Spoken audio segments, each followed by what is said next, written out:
What differences have you noticed from like being in Atlanta, in the scene in Atlanta, versus like being up here in South Carolina? I say more opportunity, you know what I'm saying? But I say just being in the A, really, it was more just about bridging the gap on between me and my team.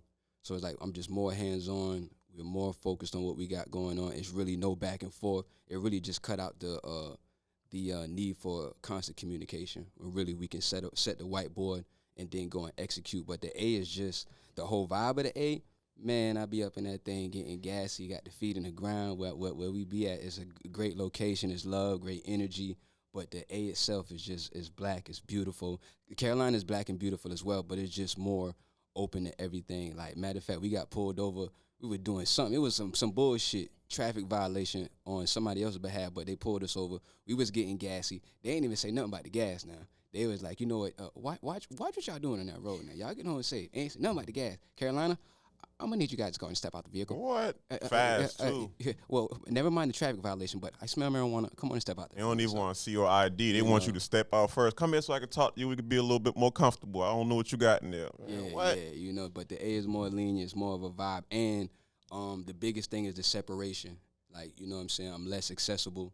The folks, they want to see that as well. They want to see me doing different things. They want to see me out of Carolina. They, as much as they don't want to see it, they want to see it. You know what I'm saying? Because I'm showing them something maybe they never seen before, or how I'm doing it. You know what I'm saying? So our whole thing on that is an experience with that separation. You know what I'm saying? We going up, so we got to do different things. And that always make people double back, like the people that see you start off in the beginning, and then once they realize, damn, he ain't down the street no more. He ain't 30 minutes away. He in another time zone. That make them want to, oh, man, remember when you were doing this and this? Is like, man, it's a different feeling for real. But as far as like Atlanta, I really think that's a good idea because they more diverse as far as like musically, and you versatile is one of the most versatile artists I ever heard from South Carolina. So I feel like you fit in perfectly there within the other cities too that you'll be going to a lot. So as far as the cities you've been touring, what city you was like other than Atlanta that showed the most love? I know you've been in Savannah, New York City, LA, Miami. So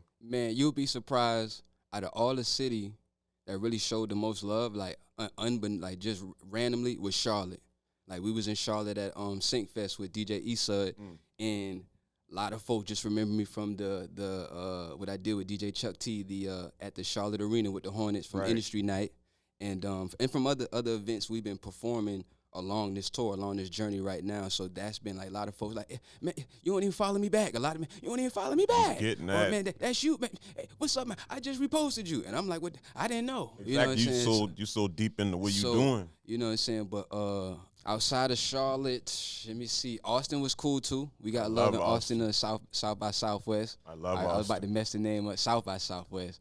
Austin was love. We got a lot of love from that as well, from the past experience we've been having. They remembered it, you know what I'm saying? But Cali, we just came two tours in Cali, 2 dates out there, 2 separate trips. But just the whole experience of the city, we get to see a new part of the city, some new dispensaries, shake some new hands. I like we really waiting for to catch it when the weather is hot. It may seem hot, but it's real chilly over there. It look good, but it's chilly. But I say Charlotte was the most love. Shout out to Austin and New York too. New York was a vibe. We was out there getting real gassy. Me and goddamn my man went out the first time. Me and Dollars went out there, shot to $8. God dang, we was shooting out there, did some previous work. But then recently we went out there to shoot the main video for the single One More Chance, the focus record off the latest project. Right, we're going to get to that. We linked up with some directors out there. We had an experience. We was all through the city, you know what I'm saying? So that's one thing we try to do when we in these cities too. We never too cool to be a tourist. Like we gonna have a time. And that's the beauty about, going to these cities multiple times. Because like you said with Charlotte, once you go one time and you go back the second or third time, they're starting to remember you and remember the face. So it's like they welcoming you with open arms in a way. So that's one of the perks of just always being on the move with good quality music. So it's like it's going to go every time, in my opinion. Yes.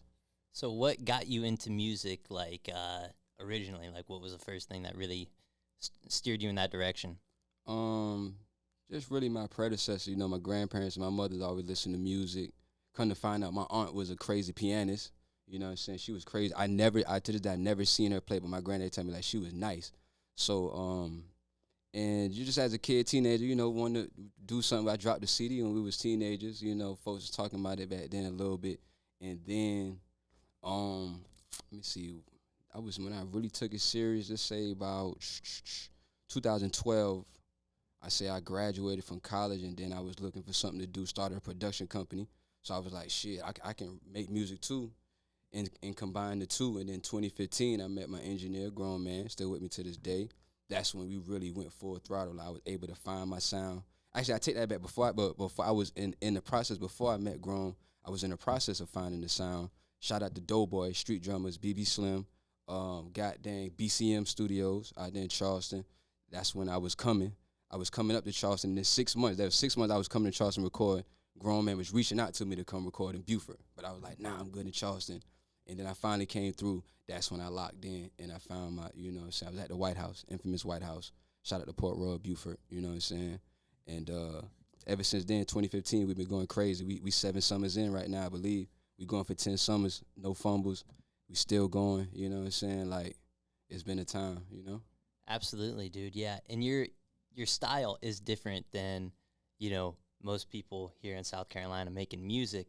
What kind of influenced your whole style and your look, and what's trap disco? The influences, you know, coming up, you know, the James Brown, the Mary J's, you know, the Otis Reddings, all that old school shit you can think of. Grandpops played it. Then moms came with her twist. You know, she put me on the Pox and this, that, and the third.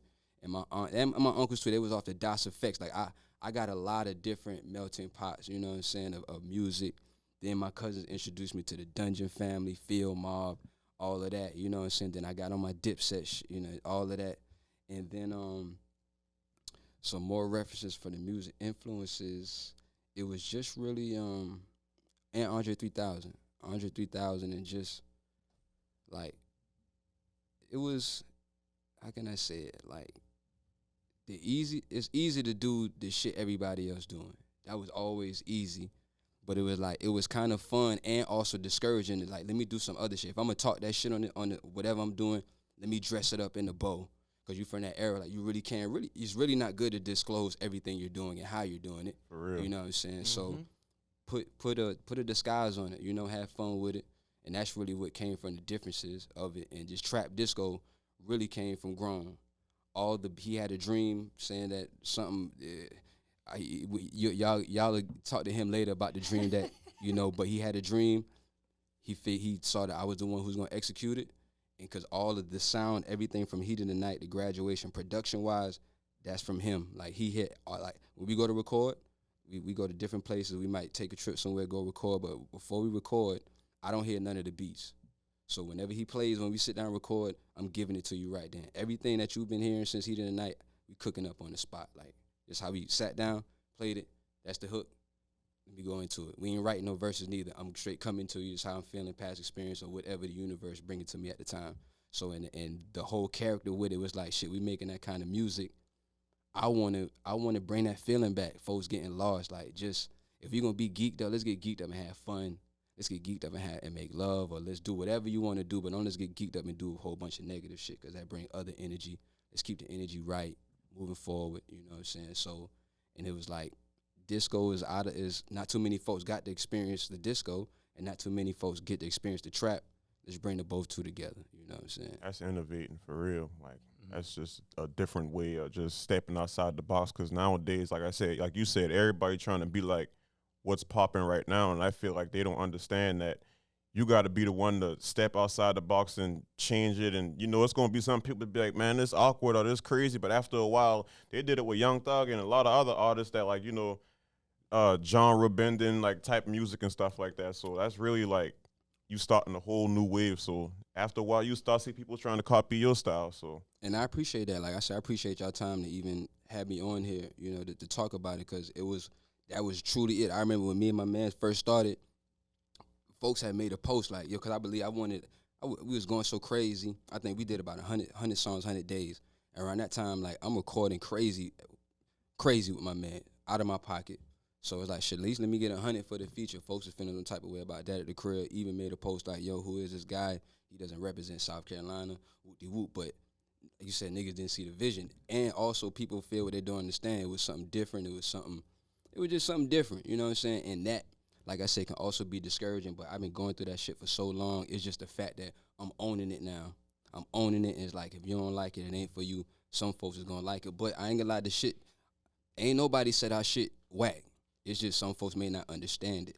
And that's come with trailblazing, showing folks something they never seen before. Exactly. And I'm fully acceptable about that, you know what I'm saying? Because that just leaves me in an area to where I can have open range and be vulnerable. I'm so vulnerable right now to folks. I got a wig on right now. Right. You know what I'm saying? Like, and I be watching your Instagram stories wherever you go at. I don't care if it's just going to get something to eat. You got the wig on. So I'm like, yeah, he dedicated to this. So it's like when you see him, it matches the music and the vibe and everything like that. So you sticking to the script. So that's really important with your run and what you're doing right now, in my opinion. And let me add to the inspiration. Inspiration is also my Bubba Grown, because like I don't think I can do certain shit like sonically. You know what I'm saying? He reassures me like, yo, my nigga, just push through that shit. You got it.